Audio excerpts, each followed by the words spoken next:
एक गोबर का कंडे को जलाकर जो भस्म तैयार करी जाती है उसको अग्र भस्म कहते हैं। अग्रह भस्म। कौन सी भस्म कहते हैं? आग्रह भस्म।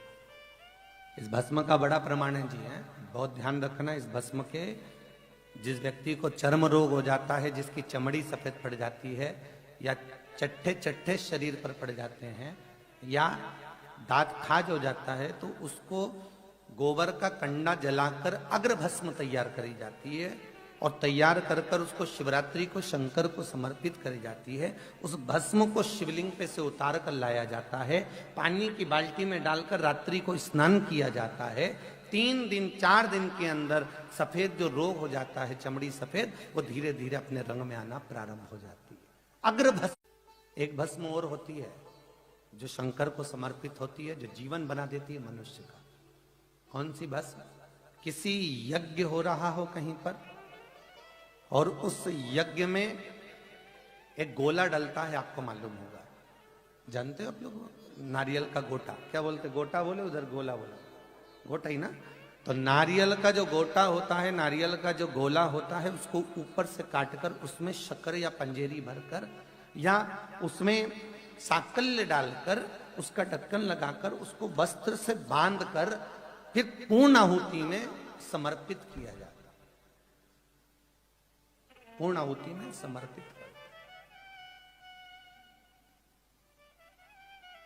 जगत को पूर्ण करने वाला की जो प्रियता है, शंकर पूर्ण कर देते हैं, इसलिए आज भी पूर्ण आहुति में गोला दिया जाता है।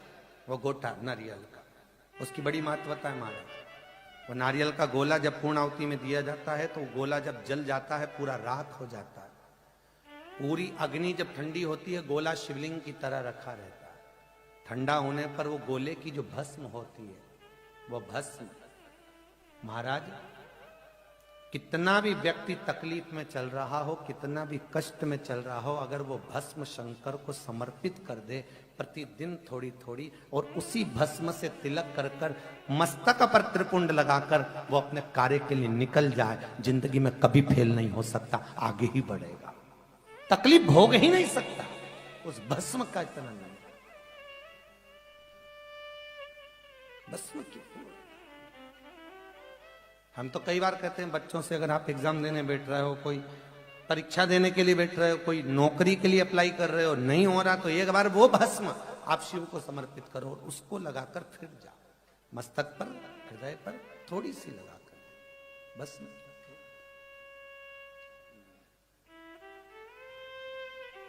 शिव पूर्ण है। शंकर ही सारे देवी देवताओं को जो नरियल चढ़ता है वो फूट कर चढ़ता है, तोड़ कर चढ़ता है, और शंकर को अगर श्रीफल भी चढ़ता है तो वो पूर्ण चढ़ता है। उसके दरवाजे पर आप पूर्ण चाहिए ही नहीं।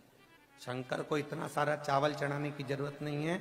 एक दाना चावल का शिव को चढ़ाओ, पर पूर्ण चढ़ाओ, वो टूटा नहीं होना चाहिए। बेलपत्री शंकर जी को 10,000, 1,000, 2,000 चढ़ाने की जरूरत नहीं। एक बेलपत्री चढ़ाओ पर वो पूर्ण होना चाहिए, वो खंडित नहीं।